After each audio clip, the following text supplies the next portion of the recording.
शुका सारिखे पूर्ण वैराग्य जाचे वसिष्ठा परिज्ञान योगेश्वराचे कवी वाल्मिका सारिखा मान्य ऐसा नमस्कार माझा सद्गुरु रामदासा मला वाटते अंतरित्वा वसावे तुझ्या दासबोधासित्वा बोध व्हावे अपत्या परी पाववी प्रेम ग्रासा महाराजया सद्गुरु रामदासा जय जय रघुवीर समर्थ। विषय मोठा आहे, ईश्वर स्वरूप आणि साक्षात्कार, म्हणजे सगळा आपल्या बाहेरचाच विषय आहे। परंतु ह्या वर्षी लीलाताईंनी असं मला सांगितलेलं होतं की सर्व अभ्यासार्थींना जे विषय द्यायचे आहे ते दशक 6, 7 आणि 8 देवशोधन ते देवदर्शन, आणि त्यामुळं सर्व अभ्यासार्थींना केवळ ह्या 3 दशकातले विषय दिलेले आहेत। त्या विषयाला धरून हा विषय आज मी सांगणार आहे। तत्पूर्वी 1-2 पुस्तकांचा उल्लेख करतो। सकाळी सीमाताईंनी सांगितलं की संवाद लिहा, अक्कांचा जो प्रश्न आहे त्याच्यात प्रश्न 5 बऱ्याच ठिकाणी संवाद लिहा संवाद लिहा। आपल्याला मात्र संवाद कसे द्यायचे कळत नाही। अक्कांच्या गुरु परमपूजनीय जीजी भागीरथीबाई वैद्य यांचं संगीत सद्गुरू ह्या नावाचं 5 अंकी नाटक आहे बघा। म्हणजे ब्रह्मात्मबोध अर्थात संगीत सद्गुरू, संवाद कसे असावेत त्याच्यामध्ये आता आपल्याला संवाद रूपात लिहायचे। हे पुस्तक पुण्याला उपलब्ध आहे। पुण्याला बलभीम मंदिरात जिमखान्यावर हे पुस्तक उपलब्ध आहे। आपण ते घ्यावं, कारण एरवी आपल्याला त्याच्यात पात्रांची नावं सुद्धा कशी योजलेली आहेत, आपल्या विषयाच्या अनुषंगाने पात्रांची नावं योजलेली आहेत। त्यामुळं संवादाचा प्रश्न बऱ्याच जणांना अवघड वाटतो, तो प्रश्न त्यांनी सोपा होऊ शकतो। तसंच जिजींचं 14 चौकड्यांचं राज, आनंद पदावर 14 चौकड्यांचं राज अशा नावाचं एक पुस्तक आहे। म्हणजे संवादाची कल्पना यावी याच्यासाठी आपण जर हे नाटक घेतलं तर संपूर्ण संवाद आपल्याला उत्तम प्रकारे कळू शकेल, कारण आत्मज्ञानापर्यंत नेणारच आहे ते। म्हणजे मुळातच त्याचं नावच ते आहे ब्रह्मात्मबोध। आणि दुसरं पुस्तक सकाळी पुष्पताईंनी जसं ज्ञानेश्वरीचं सांगितलं, सखे नेऊरगावकर हे ज्ञानेश्वरीचे मोठे अभ्यासक होते, आणि सखे नेऊरगावकरांनी दासबोधातल्या प्रत्येक समासाचा सारांश आणि त्याच्या खाली ज्ञानेश्वरीतल्या त्याला असणाऱ्या ओव्या, त्या विषयाला अनुषंगाने असणारा अध्याय आणि ओवी क्रमांक सार्थ दासबोध वेचे असं त्याचं पूर्वीचं नाव होतं। या मागच्या वर्षी आचार्य किशोरजी व्यासाने त्याचं प्रकाशन केलेलं आहे। सुनीलजी ते पुस्तक घेऊन येतील इथं, ते पुस्तक अवश्य घ्यावं। म्हणजे आपल्याला तौलनिक अभ्यास ज्ञानेश्वरी आणि दासबोध आणि नेऊरगावकरांच्या याला मामा लांडेकरांची प्रस्तावना आहे। नेऊरगावकर अधिकारीच होते, त्यामुळं आपल्याला अभ्यास जर करायचा असेल असा तौलनिक, तर हे पुस्तक आपल्या संग्रही असावं। माझ्या विषयाला मी प्रारंभ करतोय। विषय असा आहे, आता विषय म्हटलं तर आपल्या आकलनाच्या पलीकडचं आहे, परंतु आपलं ध्येय काय आहे? कारण ह्या ठिकाणी का सांगतो, दर्शन म्हणजे दिसणं नव्हे, दर्शन म्हणजे दिसणं नव्हे, अनुभव। दर्शन म्हणजे अनुभव। बऱ्याच वेळा लोकांना काय वाटतं, ईश्वराचं दर्शन म्हणजे आपल्यासमोर उभा राहणार आहे। एका अभ्यासार्थीने मला विचारलं, सध्या म्हणाले माझी इतकी साधना चालू आहे की केव्हाही समर्थ प्रगट होतील। फार चांगली गोष्ट आहे ना। म्हणाले की साधना अशी वाढली तर राम सुद्धा प्रगट होतील, त्याच्यात चांगली गोष्ट। ते माझ्याशी कुठल्या भाषेत बोलतील? प्रश्न काय, मग ते हिंदीत बोलतील का? बघा, राम अयोध्येचा। मी म्हटलं तुला कळेल अशा भाषेत बोलतील, परंतु दर्शन म्हणजे दिसणं नव्हे, दर्शन म्हणजे काय आहे? अनुभव आहे। त्यामुळं ईश्वराचं स्वरूप समजावून घ्यायचं, आणि मग साक्षात्कार म्हणजे साक्षात अनुभव, साक्षात्कार। मी मागे एक उदाहरण दिलं होतं, देशमुख डॉक्टर देशमुखांनी गडावर उदाहरण दिलं होतं. साक्षात्कार म्हणजे काय सोप्या भाषेत त्यांनी सांगितलेलं होतं. ते म्हणाले मी जंगलातून चाललेलो आहे, समोरनं वाघ आला, वाघाने मला खाल्लं, मला वाघाचा साक्षात्कार झाला. साक्षात्कार झाल्यानंतर अभिन्नत्व आहे, त्यामुळं साक्षात्कार म्हणजे मी वेगळं राहून काही मिळवेल असं काही ते. समर्थांची उभी आहे, उपासनेचे शेवटी देवा भक्ता अखंड भेटी. म्हणजे उपासनेचं शेवटचं ध्येय काय असलं पाहिजे? देवा भक्ता अखंड भेटी, म्हणजे तो साक्षात्कार आहे, तो अनुभव आहे. मग आता ईश्वर दर्शनाचं तत्काळ फळ समर्थाने हे सगळं दासबोधात सांगितलं बरं का. ईश्वर प्रसन्न झाला, आपण काय मागणार? बघा पुढचा प्रश्न की आपण त्याच्याकडे काय मागू. विवेकानंदांची कथा आहे, सर्वांना माहिती आहे. विवेकानंदांच्या घरी अडचणी होत्या आणि पैसे मिळावेत, भावाला नोकरी मिळावी, आणि त्यांनी रामकृष्णांना सांगितलं ठाकूर म्हणे आईकडं मागा की माझ्यासाठी. बघा आईकडं मागा. ते म्हणाले तूच माग की, काय मागावं. आणि त्यावेळेचा त्यांचा भाव असा की त्यांनी आईकडं आई गोष्टी कुठल्या मागितल्याच नाहीत. ज्ञान दे, चारित्र्य दे, भक्ती दे, जे काही मागितलं. आता आपल्याला ईश्वर दर्शन झालं तर आपल्याला नेमकं काय हवंय त्याच्याकडून. एक दृष्टांत कथा आहे. राजा एकदा प्रसन्न झाला आणि भिकाऱ्याला म्हणाला तुला काय हवं ते मागून घे. बघा भिकाऱ्याला राजा प्रसन्न झाला, काय हवं ते मागून घे. भिकारी म्हणाला नवीन झोळी दे. म्हणजे भिकारीपणा गेला का? लक्षात घ्या. म्हणजे ईश्वराचा साक्षात्कार झाला. आपल्याला काय पाहिजे, आपल्याला फळ कोणतं पाहिजे. आणि पण तो सर्व सत्ताधीश आहे ना, तुम्हाला जे काही हवं ते मिळेल का? मिळणार नाही. पण अही गोष्टी जर मागितल्या तर समर्थ असं म्हणतात अही गोष्टी तो केव्हाही देईल. सिद्धी आहे त्याच्यासाठीच आहे, परंतु प्रत्यक्ष भगवंत मात्र मिळणार नाही. निष्काम भावनेचे फळ आगळे. म्हणजे आपण निष्काम उपासना केली आणि सकाम उपासना केली. आता दोन्ही ह्याच्यात ईश्वर प्रसन्न झाला. सकाम उपासना आपल्याला जे हवं ते मिळेल का नाही. म्हणून फलश्रुतीमध्ये विद्यार्थी लभते विद्याम, धनार्थी लभते धनम, पुत्रार्थी लभते पुत्रान, आणि शेवटी मोक्षार्थी लभते गतिम. कुणाला काय पाहिजे त्याप्रमाणे ते मिळणार आहे. आणि काय मागावं म्हणजे शेवटी काय आहे माहिती का, काय मागावं हे कळलं पाहिजे. त्यामुळे ईश्वर दर्शनाचं तत्काळ फळ काय आहे? दासबोधातलं आहे. समर्थाने म्हटलंय आत्मशांती मिळेल, अखंड समाधान.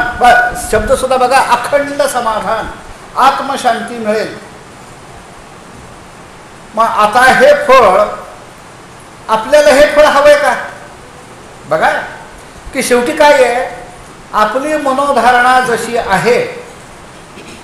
म्हणून समर्थाने त्या ठिकाणी भाव हा शब्द वापरलेला आहे. जरी भाव असेल माईक तरी देव होय महाठक. तो तुमच्यापेक्षा हुशार आहे. मग आपल्याला काय पाहिजे आणि ते आपल्याला मिळेल का? बघा आपल्याला काय पाहिजे आणि ते आपल्याला मिळेल का, त्याच्यावर बाबा बेलसरांनी उत्तम विवेचन केलेलं आहे. ते असं म्हणाले की ह्याच्यासाठी साधन आहे नाम. नाम हे प्रत्यक्ष ईश्वराचं रूप आहे. नाम हेची रूप हे प्रत्यक्ष ईश्वराचं आहे. परंतु आपण जे नाम जपतो ते नाम कसं आहे, तर बाबा बेलसरे असं म्हणाले आपण जे नामस्मरण करतो त्याला ईश्वराच्या विचारधारेची जोड असली पाहिजे. बघा म्हणून कबीर असं म्हणाले राम नाम सब लेवत है ठक ठाकुर और चोर, जिस नाम से ध्रुव प्रल्हाद तरे वो नाम ही कुछ और. ईश्वराच्या विचारधारेची जोड असणार जर नाम असेल, कारण ईश्वराचं स्वरूप समजण्यासाठी नामस्मरण ही पहिली पायरी आहे. आता नामस्मरणामुळं काय होईल, तर आपल्याला ईश्वराचं स्वरूप जाणणं आणि साक्षात्कार करून घेणं सुलभ जाईल. असं गोंदवलेकर महाराजांचं वचन आहे की नामामुळं तुम्हाला काय मिळेल. आणि बेलसरेने असं म्हटलं हे सगळं करायचंय. आता हे बाह्यातकारी करायचंय का? नाही. हे कुठं करायचंय? जाणीव करून घ्यायची आहे, स्वरूप जाणून घ्यायचंय. कुठं आहे? आत. पहावे आपण असे. आपण म्हणजे काय? इथपर्यंत आपल्याला जायचं. मग ज्या मनाने तुम्ही ईश्वराचं नाम घेणार आहात, कारण मनामध्ये तो साक्षात्कार होणार आहे. त्यांचं असं म्हणणं आहे की मन जितकं आपलं पवित्र आणि निर्मळ असेल तितकं आपल्याला स्वरूप समजणं हे सोपं जाईल. मल, विक्षेप, आवरणं आहेतच कधी. तेव्हा त्याने असं म्हटलं की मग निर्दोष मन, आपलं मन निर्दोष असायला पाहिजे. काय करावं लागेल? तर काय करावं लागेल तर मनाने आपल्याला ते करायचे. तुकाराम महाराज म्हणतात का नाही, मन करा रे प्रसन्न सर्व सिद्धीचे कारण. म्हणजे आपल्या मनाने आपल्याला हे करायचे.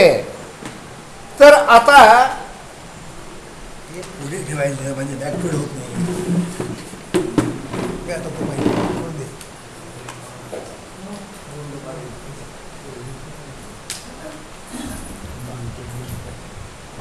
हातात देतो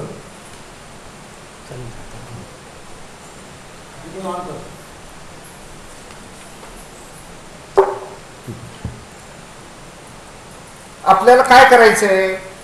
मन निर्मळ करायचंय, साक्षात्कार करून घ्यायचा आहे. लाड बॅटरी दे, बॅटरी बॅटरी तात्यांच्याकडे बॅटरी आहे, बॅटरी ठेव.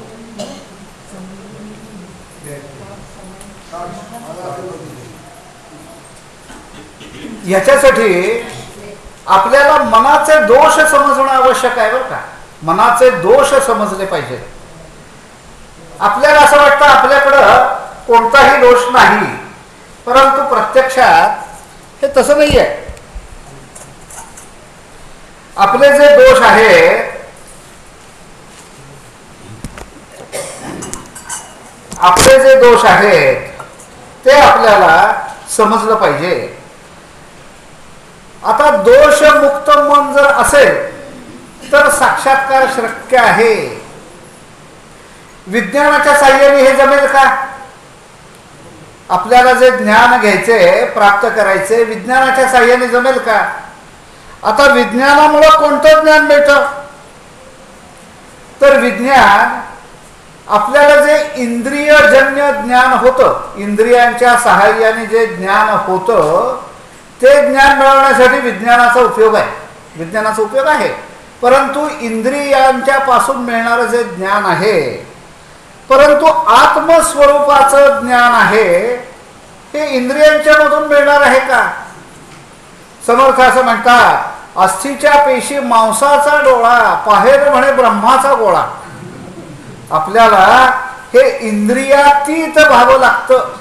हे इंद्रियांच्या पासून मिळणारं ज्ञान नव्हे, म्हणून त्याला अतिंद्रिय ज्ञान म्हटलेलं आहे. आपला एक प्रश्न आहे का नाही अतिंद्रिय ज्ञानावर? मग हे अतिंद्रिय ज्ञान आपल्याला कशाच्या साह्याने मिळवायचं आहे? आपल्याला जे इंद्रियानं दिसत नाही, जे कल्पनेमध्ये सुद्धा आपण कल्पना करू शकत नाही. शेवटी आपण कल्पना कशाची करतो? जे दृश्य आहे, ज्याला आकार आहे, ज्याला रंग रूप वास आहे, याची कल्पना आपण इंद्रियांच्या साह्याने करतो, म्हणून त्याची कल्पना आपल्याला करता येते. परंतु जे दिसणार नाही त्याचं ज्ञान आपल्याला प्राप्त करून घ्यायचंय. लगे रहो मुन्ना भाई सिनेमा पाहिला का नाही? आपण पाहिलं नाही कसं? त्याच्यामध्ये एक प्रसंग आहे. तो मुन्ना भाई, त्याचा जो जोडीदार असतो, त्याला म्हणतो, अरे सर्किट वो बापू को पाणी देना, प्यास लगी है. आता त्याला बापू कुठे आहे हे समजतच नाही ना, आणि तो भलत्याच दिशेला जातो. अरे तो म्हणतो बापू तिकडं कुठे आहे, याची अडचण काय आहे? त्याला काही दिसत नाही. आता आपल्याला काही दिसत नाही, कल्पनेच्या आवाक्यात येत नाही याचं ज्ञान करून घ्यायचे. म्हणून त्या ठिकाणी काय करावं लागेल, हे अतींद्रिय ज्ञान आहे आणि त्याच्यासाठी आपल्या मनामध्ये परिवर्तन करावं लागेल. क्रिया पालटे तत्काळ. आधी आपल्या मानसिक ह्याच्यात बदल होतो आणि मग आचरणात येतं. क्रिया पालटे तत्काळ. जमतं का हो? समर्थ म्हणतात जमतं. आपल्याला कसं वाटतं ते? आपल्याला कठीण वाटतं. आणि म्हणून या ठिकाणी ईश्वराचा अनुभव हे अतींद्रिय ज्ञान आहे आणि त्याच्यासाठी आपल्या मनामध्ये परिवर्तन घडवावं लागतं. म्हणून मी आधी म्हटलं दर्शन म्हणजे दिसणं नव्हे, दर्शन म्हणजे एकरूप होणं. देवा भक्ता अखंड भेटी. आपण उपासनेमध्ये म्हणतो, उपासनेमध्ये आपण काय म्हणतो, दास आणि राम दोघे पहुडले रामी, हेही सांगावया दुजा नुरेच तो धामी. अहो दुसरं कुठे राहिलंच नाही. म्हणजे काय आहे, हे एकरूपत्व आहे. म्हणून ईश्वराचं ज्ञान त्याच्यापासून वेगळं राहून मिळवता येत नाही. मग ईश्वराचं ज्ञान प्राप्त करायचंय आणि आपल्याला वेगळेपणाने, तर वेगळेपणाने आपल्याला दाखवता येईल का ते? तर वेगळेपणाने आपल्याला ते दाखवता येणार नाही. म्हणून अद्वैत हे खरं ज्ञान आहे आणि ज्ञान मिळवण्यासाठी आपल्याला अद्वैत साधलं पाहिजे. म्हणून मी म्हटलं देवा भक्ता अखंड भेटी. उपासनेचा शेवट काय असावा? देवा भक्ता अखंड भेटी. आणि म्हणून मनाचे दोष आपल्याला दूर करावे लागतात. आता मनाचे दोष दूर करायचे. समर्थाने एके ठिकाणी कल्पनेचं उदाहरण दिलेलं आहे. शुद्ध कल्पना, अशुद्ध कल्पना. आता कल्पना वाईट आहे का? कल्पना वाईट नाही, पण आपण ज्या प्रकारची कल्पना करू तिकडं मन जातं. म्हणून अक्का म्हणायच्या आपण समर्थ होऊ शकणार नाही, परंतु प्रश्न लिहायच्या वेळेला समर्थ कसे वागतील याची कल्पना करायला तरी काय हरकत आहे? बघा, कल्पना करा ना की समर्थ शिष्यानं समजावून सांगतायत. मग ही कल्पना, त्यामुळं अक्काने मला एकदा असं म्हटलं की मला मोक्ष मिळावा, ही सुद्धा वासना आहे. अक्कांचा शब्द लक्षात घ्या. मला मोक्ष मिळावा, वासना म्हणजे इच्छा. मग ती वाईट आहे का? या ठिकाणी पहिला जो दोष आहे बघा, पहिला दोष आहे अहंकार. अहंकार, अहम म्हणजे मी. अक्काने एके ठिकाणी हे घातलेलं आहे बघा, निवडणुकीला उमेदवार उभे आहेत आणि त्यांची निवडणूक चिन्ह द्या. त्याच्यात अहमद खान हे एक नाव आहे की नाही? माझ्या एका अभ्यासार्थींनी चांद ताराही दिलं. त्याला वाटलं अहमद खान म्हणजे मुसलमान. लक्षात घ्या, आपल्याला काय काय हे करायचे. अहमद खान हे तो काय आहे? अहमभाव. अक्कांचा तो प्रश्न लक्षात घ्या. आणि चिन्ह द्या निवडणुकीची. तर अहम. आता अहम म्हणजे काय? तर अहम म्हणजे मी. आता हा मीपणा, अहमपणा, आता हा आपल्यामध्ये कसा उत्पन्न झाला बघा. समर्थ करुणाष्टकामध्ये म्हणतात तुझिया वियोगे जीवित्व आले. म्हणजे प्रत्यक्षात आपण आणि तो याच्यात काही फरक आहे का? सकाळी भक्तीचा विषय या ठिकाणी झाला. भक्तीची एक व्याख्या फार चांगली आहे. भक्तीची 3 प्रकारे व्याख्या केलेली आहे. एक आहे भागवभक्ती. भागवभक्ती म्हणजे मी ईश्वराचा अंशच आहे, मी भागच आहे त्याचा. काही कारणाने आपण त्याच्यापासून अलग झालेलो आहोत. दुसरं भावोभक्ती. भाव असला पाहिजे तर भक्ती होईल. समर्थ याच्यावर फार मोठं हे करतात. अभावाने काय मिळेल? अभावाने काय नाही. भाव बळे आकळे एरवी नाकळे करतळी आवळे तैसे हरी. तो भावाच्या बळानेच आकलन होईल. आता कळणे हा शब्द वेगळा आणि आकळणे वेगळा बरं का. म्हणजे इन्फॉर्मेशन आणि नॉलेज ह्याच्यातला फरक लक्षात घ्या. मला कळलं म्हणजे काय आहे इन्फॉर्मेशन. असो ऐसे उदंड ऐकावे इन्फॉर्मेशन, परंतु सार शोधून घ्यावे नॉलेज. कशी समर्थाने व्याख्या केलेली आहे, या नाव श्रवण. म्हणजे श्रवण म्हणजे कानावर पडणं नव्हे नुसतं, तर सार शोधून घ्यावे. आता ह्या ठिकाणी आणि तिसरं भंजनम भक्ती. भंजनम भक्ती म्हणजे मी आणि ईश्वर याच्या आड ज्या ज्या गोष्टी येत असतील त्या सर्व दूर करणे भंजनम. म्हणजे भक्तीचे हे 3 भाव सांगितले, 3 प्रकारे भक्ती. म्हणजे शेवटी काय आहे, ईश्वराशी तादात्म्य कसं असलं पाहिजे. समर्थ ज्या वेळेला म्हणतात पडाव्या जीवलगांसी तुटी, देवाच्या सख्यत्वासाठी भंजनम भक्ती. माझ्यामध्ये येणारं सगळं दूर व्हायला पाहिजे. भारात आंबे असं म्हणतात की जन पळभर म्हणतीला हाय हाय. शेवटी ते म्हणतात अशा जगास्तव का कुढावे, मोही कुणाच्या का गुंतावे, हरिदूता का विन्मुख व्हावे. अहो हे सगळं बाजूला केल्याशिवाय तो हरिदूत आलेला समजणार नाही का. मग भगवंताने आपल्यामध्ये ज्या ज्या गोष्टी आड येतात त्या त्या गोष्टी दूर करणं. काय येतं आड, पहिलं अहंभाव. त्यामुळं अहंकार हा मनाचा दोष आहे आणि हा दोष आपल्याला दूर करायचा आहे.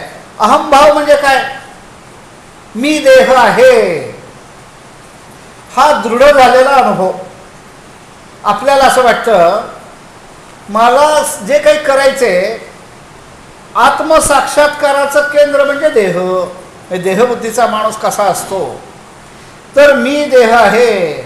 आता जे अनुभव आपण घेतो बघा, जगाचे जे अनुभव आपण घेतो कशाच्या आधारावर घेतो, इंद्रियांच्या आधारावर घेतो. बघा आत घेतो सगळं, इंद्रियांच्याकडून आपण काय आहे आत घेतो. म्हणजे ही जी काही पंच ज्ञानेंद्रिय आहेत हे आत घेतोय आपण. आता ह्या ठिकाणी मी देह आहे. अहंकाराचं मुख्य लक्षण काय आहे की ह्या सगळ्या अनुभवाचं केंद्र मी म्हणजे माझा देह. आता हा अहंभाव का निर्माण होतो, तर देहबुद्धी म्हणजे काय, म्हणजे देहबुद्धीतून अहंकार निर्माण होतो. देहबुद्धी म्हणजे काय, मी देहच आहे याची पूर्ण खात्री. बघा मी देहच आहे याची पूर्ण खात्री. त्यामुळं देहाला झालेलं दुःख हे कुणाला झालेलं दुःख आहे, मला झालेलं दुःख आहे, होय की नाही. देहाला झालेलं दुःख, मला झालेलं दुःख. कोणता ताप आहे हा,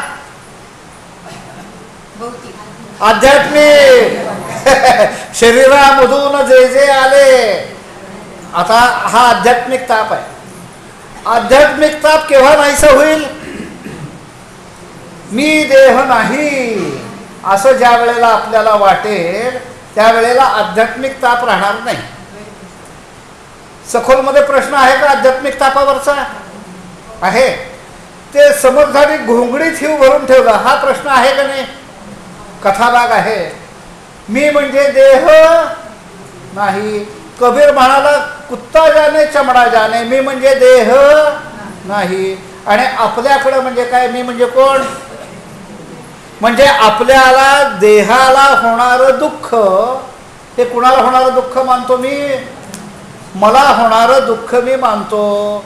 त्यामुळं मी देह आहे ही जोपर्यंत धारणा आहे तोपर्यंत आध्यात्मिक ताप नाहीसा होईल का, आध्यात्मिक ताप नाहीसा होणार नाही. आता आपल्याला आध्यात्मिक, आधी भौतिक आणि आधी दैविक तिन्ही तापाच्या पलीकडे जायचे हे लक्षात घ्या. म्हणून या ठिकाणी मी खरा आहे आपल्याला वाटतं का नाही. आपण असं म्हणतो आप मरे दुनिया डुबी, म्हणजे आपल्याला काय वाटतं माझ्याबरोबर मी संपला, बरोबर आहे की नाही. आता मी देह आहे, मी पूर्ण खरा आहे. पुढं काय आहे, मी करता आहे. आणि समर्थ कुठपर्यंत जातात, नव्हे कार्य करता. आपल्याला कुठपर्यंत जायचं लक्षात घ्या. रामाचं वर्णन आहे ते, म्हणजे कुणाचं आहे, आपल्याला ज्या देवापर्यंत जायचे. नव्हे कार्य करता, नव्हे सृष्टी भरता. करता नाही धरता नाही, म्हणून आपल्याला काय वाटतं मी करता आहे. आता मी करता असं वाटणं हे कुठल्या गुणाचं लक्षण आहे? कुठला गुण? रजोगुण. रजोगुण आहे पुनरावृत्ती, हवंच वाटणं, आणि मी हे सगळं करतो. समर्थाने वर्णन केलेलं आहे का नाही की हे कोण करतं? मी करतो. एका घरी मी गेलो होतो, कसं लोक बोलतात, तर मी म्हटलं वा छान बंगला आहे. तो म्हणाला बाप कमाई नाही आप कमाई आहे. म्हणजे ते घरामध्ये सुद्धा आप कमाई. हे कशाला माणसाला कशाचा अहंकार वाटतो? मी करता आहे म्हणून मी खरा आहे, मी करता आहे, आणि हे जग हे खरं आहे, मी खरं आहे म्हणून जग खरं आहे. आता बाकी सगळे सांगतात अरे जग हे नष्ट होणार आहे. आपल्याला काय वाटतं? काय असं कधी नष्ट होतं का? तर का समर्थाने आपलं आणि ईश्वराचं आयुष्य त्याच्यातला भेद दाखवलाय का नाही? आपण आहे 2 दिवसांचा देव बहुता काळांचा. मग आता त्याच्यामध्ये जगामध्ये किती लोक आले आणि किती गेले, जगामध्ये काही फरक पडलाय का? म्हणजे आपल्याला काय वाटतं जग खरं आहे, परंतु समर्थ सांगतात अरे हे सुद्धा नष्ट होणार आहे. आता आपण तुलना कोणाशी करतो याच्यावर हे अवलंबून आहे. म्हणून समर्थाने तिथं म्हटलं की जे बारीक किडे आहेत त्यांच्या दृष्टीने माणसाचं आयुष्य किती दीर्घायुष्य आहे का नाही? समर्थाने तुलना केलेली आहे बघा. क्षणभंगुर आयुष्य आहे त्यांचं असं आपल्याला वाटतं. आपलंही आयुष्य क्षणभंगुर आहे हे आपल्याला कुठं माहिती? म्हणून मी खरा आहे, हे जग खरं आहे, आणि मी करता असल्यामुळं सगळं काही मी करू शकतो, म्हणून हा जो अहंभाव आहे. आणि या देहावर माझं प्रेम आहे म्हणून देहाला सुख देण्यासाठी आपण प्रयत्न करतो. म्हणून समर्थ असं म्हणतात शिष्य नसावा गर्भसुखी. बघा कशासाठी दिलेलं आहे? शारीरिक. मग या देहाला दुःख द्यावं का? आपण देहाला सांभाळून सगळं करतो. एक रामकृष्णांची छान कथा आहे. रामकृष्ण म्हणाले आपण नको त्या गोष्टीला सांभाळतो, नको त्या गोष्टीला जपतो. रामकृष्णाने एक उदाहरण दिलं. ते म्हणाले पावसाळ्यात पाऊस पडला की रस्त्यावरनं धोधो पाणी वाहतं, गुडघे इतकं पाणी असतं. त्याने उदाहरण दिले कलकत्त्याचं. उदाहरण आता कुठेही लागू पडेल असं उदाहरण आहे. ते म्हणाले मी रस्त्यानं जाताना मला काय दिसतं, लोक चपला बूट हातात घेऊन चालत असतात. अरे त्या चपला बूट कशासाठी आहेत? तुझा पाय सांभाळण्यासाठी. आपण काय म्हणतो नवीन चप्पल आहे खराब होईल, कशाची आपण काळजी करतोय? नको त्या गोष्टीची काळजी आहे. खरी काळजी कशाची पाहिजे? पायाची. अरे पायाला काही टोचू नये म्हणून ती चप्पल आहे बूट आहे. आपण काळजी कशाची घेतो? तसं आपण काळजी कशाची घेतोय? देहाची. हे उदाहरण लक्षात घ्या. कशासाठी उदाहरण दिलं? की देहाची काळजी घेतोय आपण. मग हे कसं आहे? म्हणून ते असं म्हणतात की देहाची काळजी घेतो, देहावर मी प्रेम करतो, म्हणून माझ्या देहाला सुख देणारी माणसं मला जवळची वाटतात. एका करंट्याची कहाणी 4 समास लक्षात घ्या. प्रत्येक वेळेला माणसाचं सुख देणारा माणूस बदलतो. म्हणजे आई असेल, नंतर मित्र असतील, शेवटी बायको असेल. आणि हे सगळं उदाहरण कशासाठी समर्थ सांगतात? तर आपल्याला सुख देणारा माणूस आपल्याला जवळचा वाटतो. मागच्या वेळेस मी रजनीशांचा दृष्टांत दिलेला होता. जे नसतील त्यांच्यासाठी पुन्हा देतो. की एक आंधळा आणि त्याचा जोडीदार वाळवंटातून चाललेले असतात. अतिशय थंडी पडती. त्या आंधळ्याची काठी असती, ती काठी बाजूला जाते आणि त्या ठिकाणी एक साप पडलेला असतो. तो थंडीने वाकडा तिकडा होतो साप. दुसऱ्या दिवशी ज्या वेळेला आंधळा उठतो तेव्हा हातात काठी घेतो. अरे तो म्हणतो काठी वाकडी कशी काय झाली? तो म्हणतो फार थंडी पडली होती, कदाचित थंडीमुळे ती काठी वाकडी तिकडी झाली असेल. आणि तो त्याचा डोळस साथीदार असतो, तो त्याला असं म्हणतो अरे ही काठी नाहीये, ही काठी नाहीये. त्याला असं वाटतं ह्याला माझी काठी हवी असेल. सगळे संत असं सांगतात की बाबा प्रपंच नको. आणि आपल्याला काय वाटतं अहो त्यांनी प्रपंच केला नाही पण आम्हाला आहे का नाही? मग अशी तात्याने सांगितलं तुम्हाला काय होते? आम्हाला प्रपंच आहे. संतांना आपण सांगतो पुढं ते काय आहे, तो ज्या वेळेला ती उष्णता येते तसा साप जिवंत होतो आणि तोच त्या माणसाला डसतो. म्हणून समर्थाने उपमा दिलेली आहे, जाडपणे घे आधार तो एक पढत मूर्ख. म्हणजे आपल्याला शब्दज्ञान झालेलं आहे. जाडपणे घे आधार. कशाचा आधार घेतोय? आपल्याला माहिती आहे का नाही काय खरं आहे ते, परंतु तरी आपण आधार घेतो. म्हणून देह खरा वाटल्यामुळं देहाला सुख देणारी माणसं मला जवळची वाटतात. आणि देहाला सुख देण्याची धडपड आयुष्यभर चाललेली आहे का नाही आहे? अगदी शेवटी ICU मध्ये ठेवा. आपल्यालाही माहिती आहे, पेशंटलाही माहिती आहे की हा आता काही फार राहत नाही. आपली सगळी धडपड कशाची आहे? वाढवण्याची. आयुष्य वाढवण्याची धडपड आहे. शेवटपर्यंत सुख असावं, मी असावं ही माणसाची स्वाभाविक भावना आहे. लक्षात घ्या, मी असावं. आणि त्यामुळं मी असावं ह्याच्यासाठी सगळी खटपट आहे. पण त्यामुळं आयुष्यभर धडपड. आणि भीती कशाची आहे? मरणाची भीती आहे. आणि ते मरण जास्तीत जास्त लांबवावं याचा आयुष्यभर प्रयत्न. कारण आता आपण देहावर प्रेम का करतो? बघा की इंद्रियांच्या मधून जे सुख मिळतं ते तत्काळ सुख मिळतं आपल्याला लगेच. कर्म सिद्धांत. काही कर्म कशी लगेच फळ देणारी कर्म. मला तहान लागली, मी पाणी पिलं, कर्म झालं, त्याचं फळही मिळालं. तत्काळ सुख मिळतं इंद्रियांच्या द्वारे. म्हणून आपल्याला इंद्रिय सुखच खरं सुख वाटतं. आणि त्या सुखासाठी आपली धडपड चाललेली असती. आणि इंद्रियांच्या द्वारे भोग घेता यावा याच्यासाठी शरीर आपलं सक्षम असावं ही सगळी धडपड आहे. एक फार छान विनोद मध्यंतरी वाचायला मिळाला, त्या संदर्भ इथं लावतो. तरी सांगितलं बाबा मी आता एक चाललेलं असतं की तो व्यसनी माणूस असतो. तो म्हणतो मी दारू सोडली. कशाच्या जोरावर? इच्छाशक्तीच्या जोरावर. बघा त्याचं सगळ्यात शेवटी मी सांगेन काय त्याला म्हणायचं. इच्छाशक्तीच्या जोरावर दारू सोडली, अभक्षभक्षण सोडलं, अमक सोडलं, तमक सोडलं. मग तो म्हणाला आता मी परमार्थाच्या मार्गाला लागलो. बघा परमार्थाच्या मार्गाला लागलो. इंद्रियामधून सुख घेण्याची धडपड थांबलेली आहे का? प्रश्न असा विचारतात. मग आता इंद्रिय सुख हवंसं वाटतं का नाही? तो म्हणतो इच्छा आहे पण शक्ती नाही. बाकी सगळं इच्छाशक्तीच्या जोरावर सोडलं. इथं इच्छा आहे पण शक्ती नाही. आता हा इंद्रिय भोग म्हणजे आपल्या डोळ्यासमोर ही यावं म्हणून ती धडपड कशाची आहे सगळी आपली? की सुखासाठी धडपड चालली. समर्थ म्हणतात आयुष्यभर सुखासाठी धडपडला आणि ती सुख हाती लागलं नाही. मग देहाला सुख, इंद्रियांच्या द्वारे सुख म्हणून इंद्रिय भोग. आणि त्याच्यातून अहंभाव जो निर्माण होतो, मी करता आहे, मी करता आहे, मी धरता आहे. भोगतो कोण? मी भोगतो.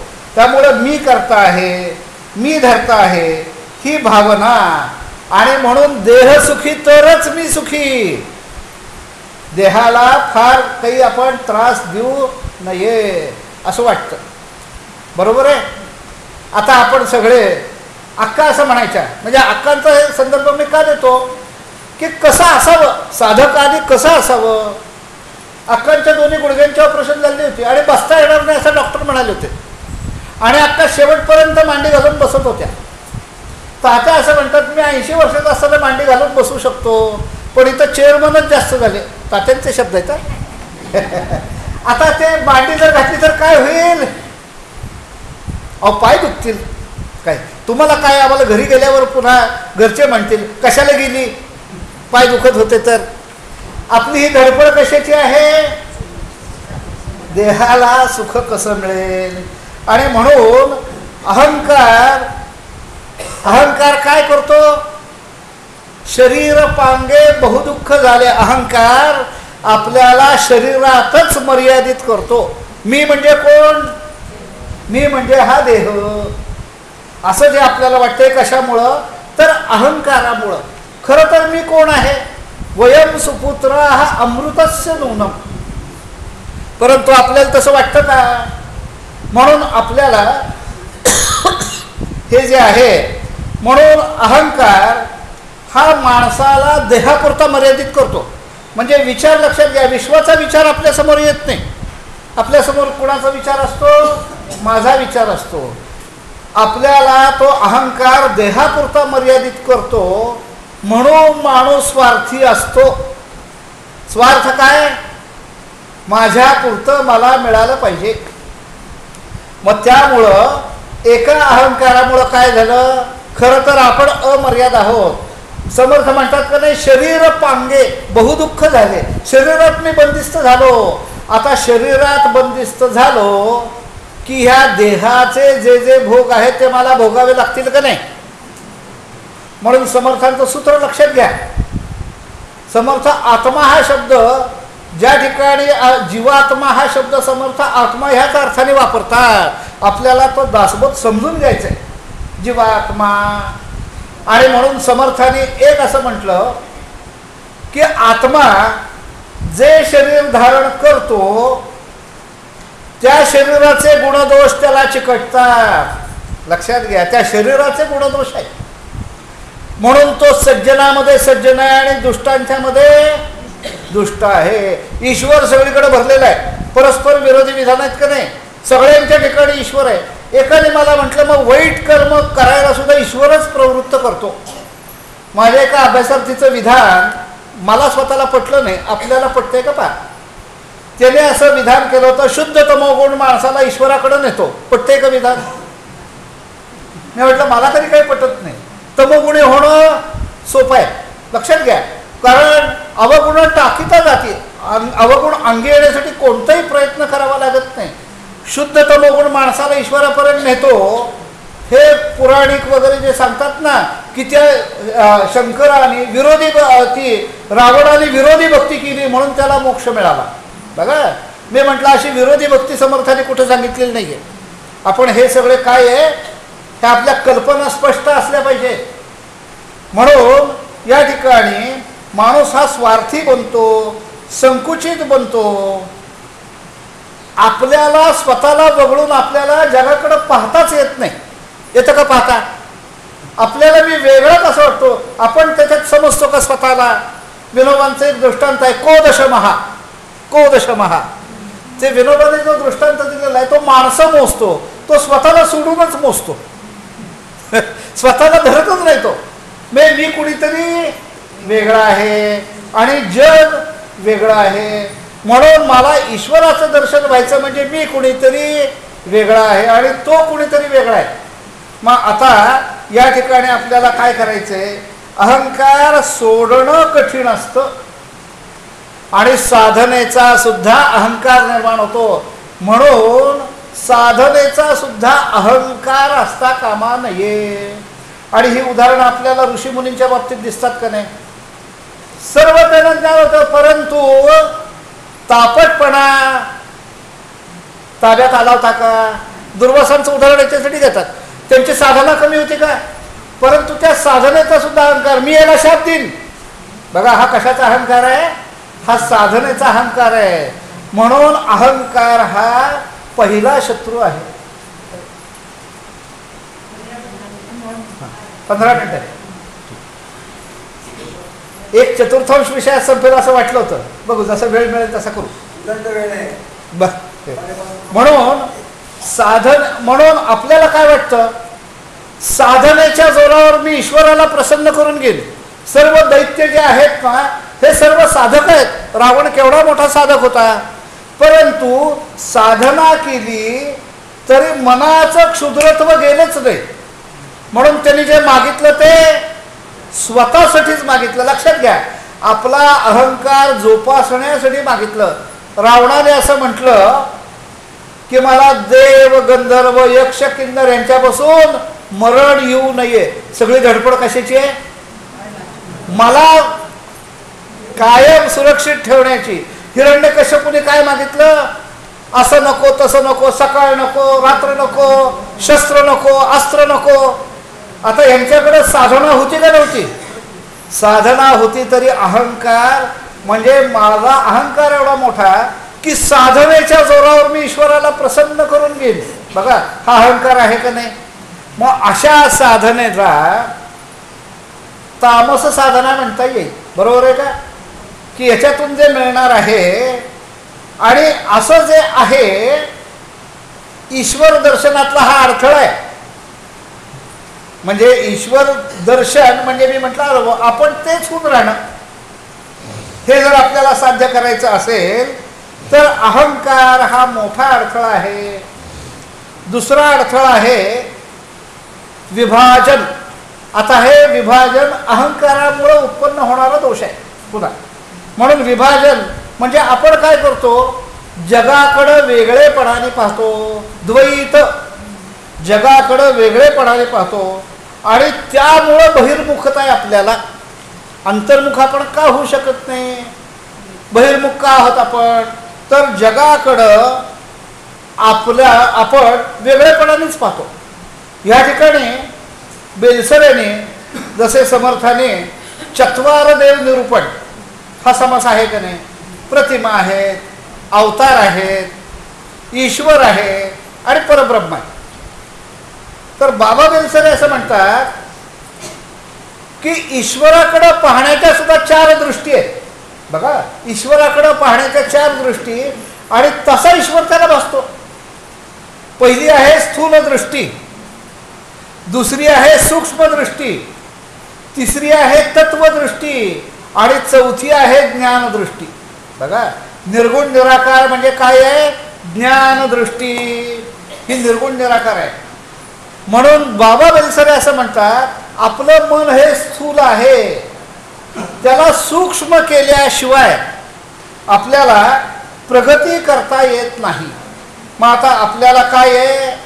मन स्थूलामध्ये जे धाव घेते ते सूक्ष्माकडं नेणं शक्य आहे का?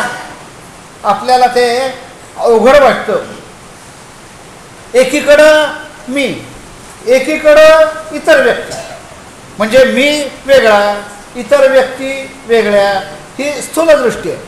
आपल्याला सूक्ष्म दृष्टीकडे जायचं. म्हणून अक्कांचा एक प्रश्न होता, समर्थ परदुःख शीतल नव्हते. हा प्रश्न कशासाठी आहे की अरे सगळे एकच आहेत, ही दृष्टी यायला पाहिजे आपल्याला. ही स्थूल दृष्टी आहे की मी वेगळा आणि तो वेगळा, म्हणून कुत्र्याला दगड मारणं स्वाभाविक प्रवृत्ती आपली. कारण आपण आणि तो याच्यामध्ये आपल्याला काही साम्यच जाणवत नाही. परंतु जी ज्ञानदृष्टी आहे, पंडितः समदर्शिना, ही काय आहे? ही ज्ञानदृष्टी आहे. त्यामुळे आधी स्थूल दृष्टीतून आपल्याला सूक्ष्म दृष्टीकडे जायचे. आणि म्हणून आता आपण काय करतो? इतर व्यक्तींच्याकडून सुख मिळवण्याची अपेक्षा करतो. त्यामुळं जे मला, ज्या व्यक्ती मला सुख देतील त्या माझ्या दृष्टीने चांगल्या आणि दुःख देतील त्या व्यक्ती वाईट. म्हणजे व्यक्तीमध्ये सुद्धा आपण भेदभाव केला का? ही विभाजन करण्याची जी आपली प्रवृत्ती आहे. आणि ह्याच्यातून पुन्हा जसा अहंकारातून स्वार्थ उत्पन्न आहे तसं या स्थूल बुद्धीतून स्वार्थच उत्पन्न होतो आणि स्वार्थामधून संचयाची प्रवृत्ती बळावती. आता ही संचयाची प्रवृत्ती का? पैशापासून मला सुख मिळेल. लक्षात घ्या, तात्या असं म्हणतात इथलं चलन तिथं चालत नाही. परंतु आपण जे चलन गोळा करतो त्याचा उपभोग तरी घेऊ शकणार आहोत का? परंतु आपली प्रवृत्ती कशाची आहे? संचयाची प्रवृत्ती आहे. आणि ही कशातून आहे? मला पैशापासून सुख मिळेल, मला व्यक्तींच्यापासून सुख मिळेल म्हणून व्यक्तीला प्रसन्न ठेवणं, मला पैशापासून सुख मिळेल त्यामुळं जास्तीत जास्त पैसा जमा करणं. मग समर्थ ज्या वेळेला म्हणतात हाही भ्रम हाही भ्रम, एका अभ्यासार्थीला मी लिहिलं, म्हणजे मी प्रथम लीलाताईनंच लिहिलेलं होतं. तेव्हा मला भ्रम कोणता वाटतो? मी म्हटलं पैशापासून सुख मिळणार नाही हे माहीत असताना सुद्धा संचय करण्याची प्रवृत्ती कमी होत नाही. याला काय म्हणावं? भ्रम. कारण संचय करण्याची प्रवृत्ती कमी झाली आहे का? संचय करण्याची प्रवृत्ती कमी झाली नाही. आणि संचय करण्याची प्रवृत्ती कशामुळे उत्पन्न झालेली आहे? स्वार्थामुळं. लक्षात घ्या, माणूस निस्वार्थी असेल तर तो कसा पैशाचा व्यय करेल? उदास विचारे. बरोबर आहे. परंतु आपण पैशाच्या बाबतीत उदासीन आहोत का? नाही. उदास विचारे वेच करी असं होत नाही. आणि जी संचयाची प्रवृत्ती होती त्याच्यातून आपल्याला असं वाटायला लागतंय जग माझ्या सुखासाठीच आहे. आता ही संचयाची प्रवृत्ती, जगावर स्वामित्व गाजवण्याची प्रवृत्ती याच्यातून निर्माण होती. राजकारणी लोक काय करतात? काही करून माझी सत्ता राहिली पाहिजे. आता ही कशाची प्रवृत्ती आहे? संचयाची प्रवृत्ती. पण संचयापासून सुख मिळत नाही. कौपीनवंतः खलु भाग्यवंतः. तात्या असं म्हणतात, ज्याला कडोसरी नाही असेच आम्ही शिष्य आहोत.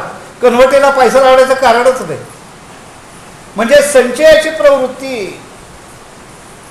आणि या संचयाच्या प्रवृत्तीमुळं आपण एका चक्रात अडकतो. आता चक्र कुठलं आहे? न संपणारं कर्म. आपलं कर्म कधी संपलंय का? मगाशी मी म्हटलं माणसाची धडपड सुखासाठी असते. मागं मी लोणावळे मनशक्ती नावाचं मासिक निघतं. त्या मासिकावर एक मुखपृष्ठ आलेलं होतं. एक उपनिषदातली कथा आहे, त्याच्यावर ते मुखपृष्ठ होतं. पाठीमागं वाघ लागलाय, माणूस पळतोय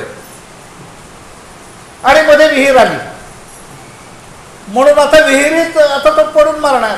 तेवढ्यात त्याला एक झाडाची फांदी हाताशी लागली. झाडाची फांदी हाताशी लागली, बघतोय तर खाली विहिरीत मगर आहे, पाठीमागं वाघ आहे, खाली मगर आहे.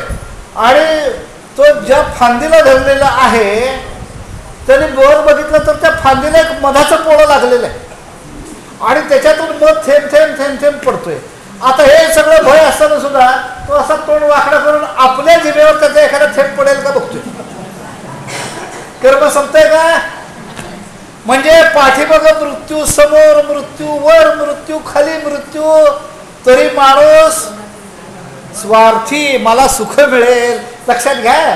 त्यामुळं याच्यातून न संपणारं कर्म, हे कर्माची सुद्धा साखळी आहे.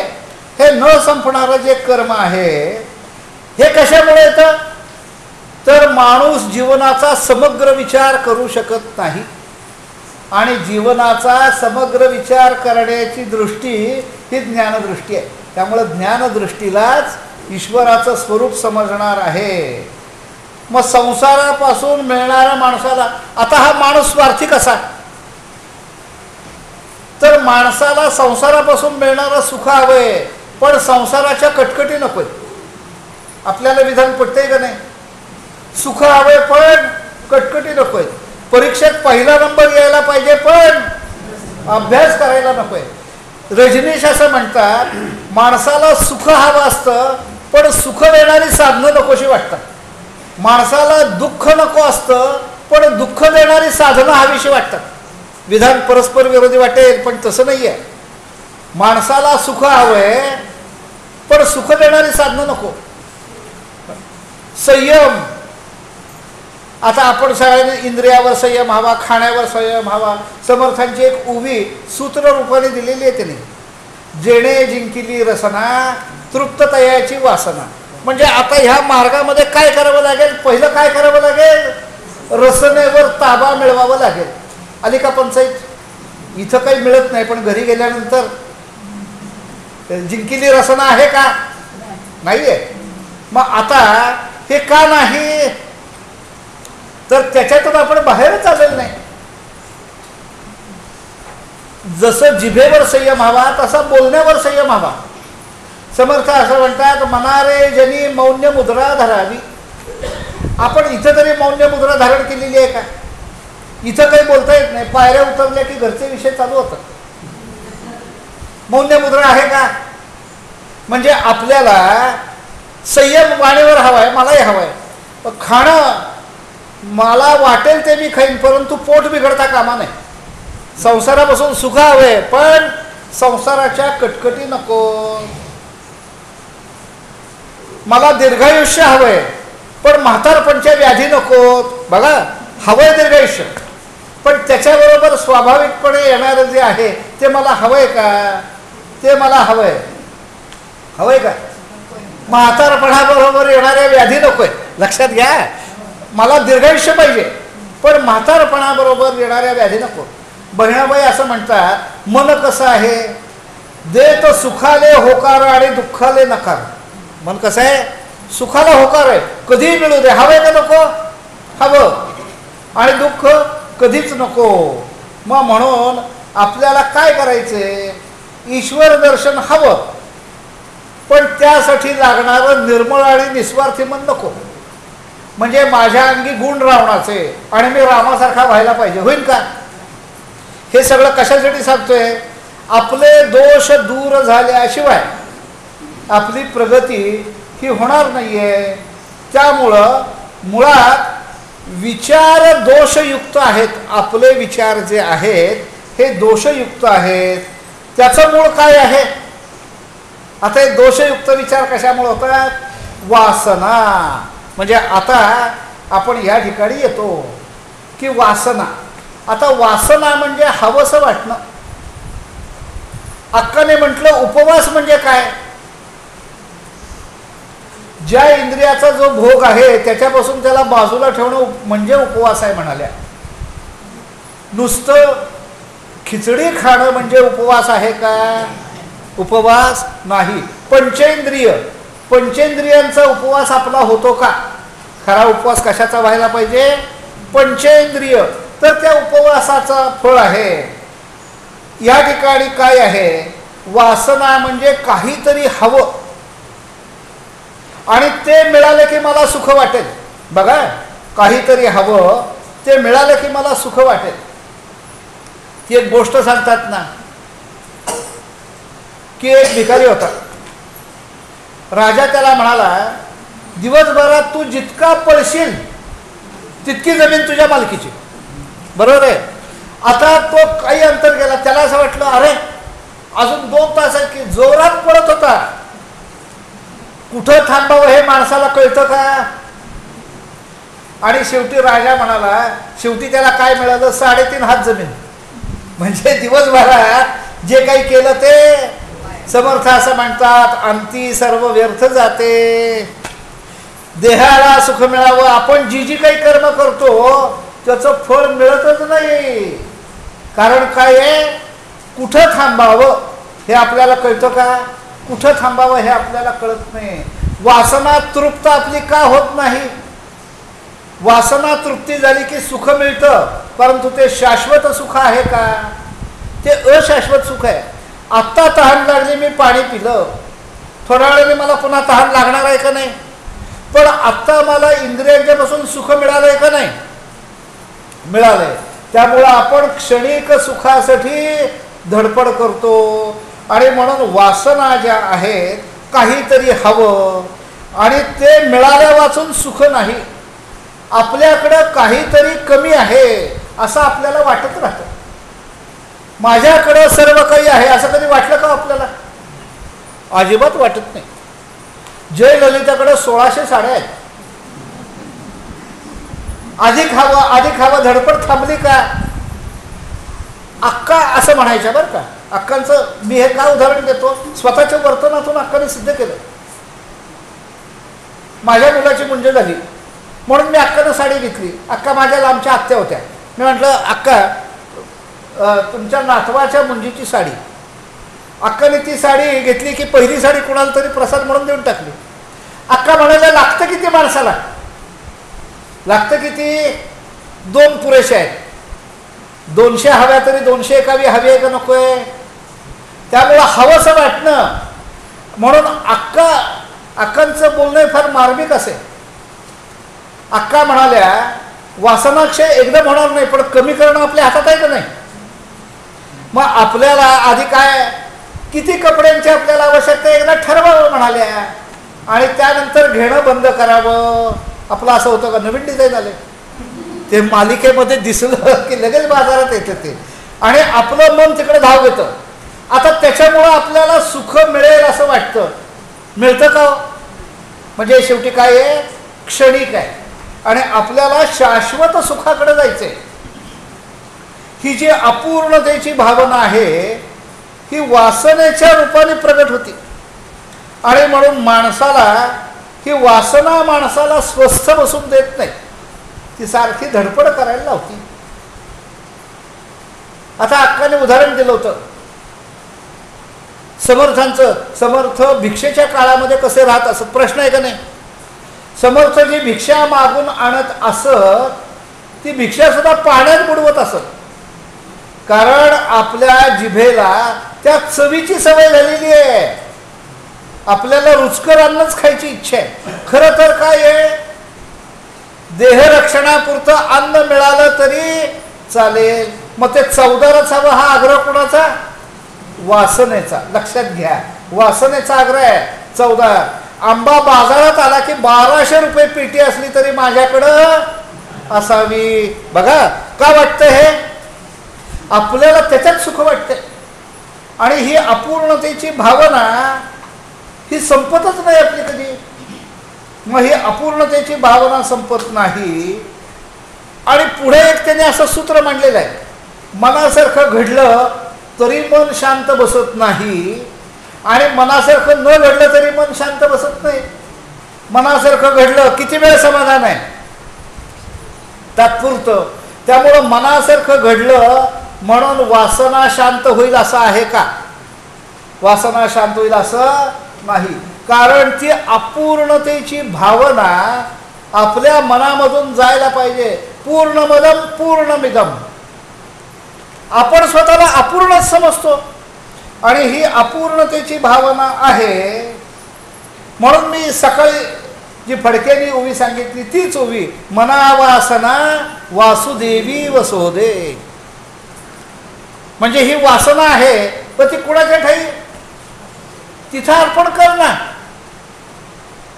या ठिकाणी मग हे वासनेचा स्वभाव काय आहे, तर वासनेचा स्वभाव तृप्त न होणं हा वासनेचा स्वभाव आहे.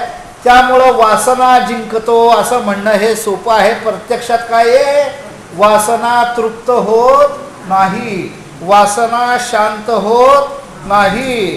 त्यामुळं सतत असमाधान वाटत राहतं. अहो आपण कशाला ईश्वराची कृपा म्हणतो? 2 मिनिटात मी आत्ताचा हा विषय थांबवतो. चिंचोळकर फार सुंदर एक दृष्टांत दिलेला होता. ते म्हणाले मुलाला चांगली नोकरी मिळाली, समर्थांची कृपा. मुलीला चांगलं स्थळ मिळालं, समर्थांची कृपा. चांगलं घर बांधून झालं, समर्थांची कृपा. ही म्हणाले ऐहिक मिळणं ही समर्थांची कृपा नव्हे. मग समर्थांची कृपा म्हणजे काय? आता मला नामस्मरणात गोडी वाटायला लागली, समर्थांची कृपा. माझी वासना हळूहळू कमी व्हायला लागली, समर्थांची कृपा. पण अर्जुन आणि दुर्योधन ह्या 2 प्रवृत्ती आहेत. आपल्याही मनामध्ये 2 प्रवृत्ती आहेत. भगवंताकडे दोघेही गेले. दुर्योधन काय म्हणतो, भगवंताने 2 पर्याय ठेवले त्याच्यासमोर. एकीकडं एकटा मी निशस्त्र न धरी शस्त्र करी मी सांगणारा, दुसरीकडं माझं सगळं सैन्य, तुम्हाला काय हवं? दुर्योधन म्हणतो करायचं काय कृष्णाला घेऊन, त्याचं सैन्य घ्या. दुर्योधनाची प्रवृत्ती. आणि अर्जुन असं म्हणतो देवाने काही केलं नाही तरी चालेल परंतु देव माझ्या जवळ हवा. आता आपल्या समोर देव उभा राहिला तर आपण कुठल्या प्रवृत्तीकडे पाहू? आपली प्रवृत्ती मुळात दुर्योधनाची प्रवृत्ती आहे. आपण काय म्हणू, सगळं सुख देतोयस ना, नाही मिळाला भगवंत तरी चालेल. आता भगवंत मिळायला पाहिजे म्हणून या ठिकाणी वासना ज्या आहेत, म्हणून वासना ह्या आपल्याला काळाचं विभाजन, भूत भविष्य वर्तमान हे काळाचं विभाजन आपण आपल्यासाठी करतो. पूर्वी मला सुख मिळालं नाही, आत्ता मिळेल. कर्म जी करतो न संपणारी कर्म, आपल्या मनामध्ये अभिलाषा काय असते. समर्थ असं म्हणतात, आता एक भाकरीचा तुकडा देईल आणि पुढच्या जन्मामध्ये पंचपक्वान्नाचं जेवण मिळायला पाहिजे अशी इच्छा करेल. बघा, कर्म संपलं का. आत्ता एखादं तांब्याचा पैसा देईल आणि पुढच्या जन्मामध्ये मला सोन्याच्या मोहरा मिळाव्यात अशी अपेक्षा करेल.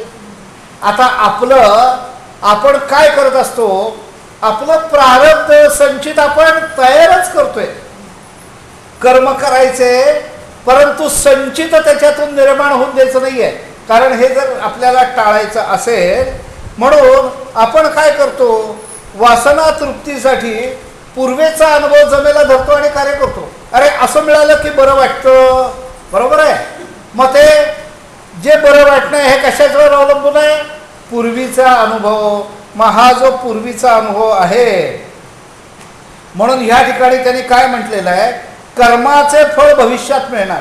आता बघा, आपण कर्म करतोय, फळ भविष्यात मिळणार आहे. मिळणाऱ्याची खात्री बाळगून आपण कर्म करतोय का नाही. प्रत्यक्षात ते मिळणार का नाही आपल्याला माहिती आहे का, काही माहिती नाही. बरं का, मुलगा जन्माला आला, बारशाच्या दिवशी आपण अशी कल्पना करतो, हा मोठा होईल, चांगला शिकेल, गडगंज पगार मिळेल आणि माझे पान फेडेल. बघा म्हणजे आपण परमार्थात वाट पाहतो का अशी, प्रपंचात मात्र आपण वाट पाहतोय. म्हणजे आज जे कर्म करतोय आणि म्हणून मग आई बाबा असं म्हणतात याच्यासाठी एवढं केलं, पण कार्ट विचारत नाही. आता आपली भावना काय आहे, कर्म करण्याच्या पाठीमाग भविष्यात सुख मिळावं, कर्तव्य म्हणून केलेलं कर्म असेल तर त्याच्यापासून काही फळ मिळावं अशी अपेक्षा राहणार नाही. त्यामुळं वासना तृप्ती ही वासना आपल्याला सतत कर्म करायला उद्युक्त करते. त्यामुळं बेलसरेने एक सिद्धांत मांडला, आपण समाधानी का नसतो. एवढं सूत्र सांगतो आणि आजचा विषय थांबवतो. ते म्हणाले की भूतकाळातली स्मृती आणि भविष्याची चिंता याच्या कचाट्यात आपण सापडलेलो आहोत. म्हणजे भूतकाळाची स्मृती आहे, भविष्याची चिंता आहे, त्यामुळं आपण निश्चिंत कधी होत नाही आणि खरं सुख वर्तमानात हे आपल्याला कळतच नाही. सुख हे वर्तमानातच शोधायचे. म्हणजे हे काय आहे, हा मनाला ट्रेन करण्याचा हा जो विचार आहे. मनाचे अजून 2 दोष आहेत, ते उद्याच्या प्रवचनात सांगेन. आज इथंच थांबतो. जय जय रघुवीर समर्थ.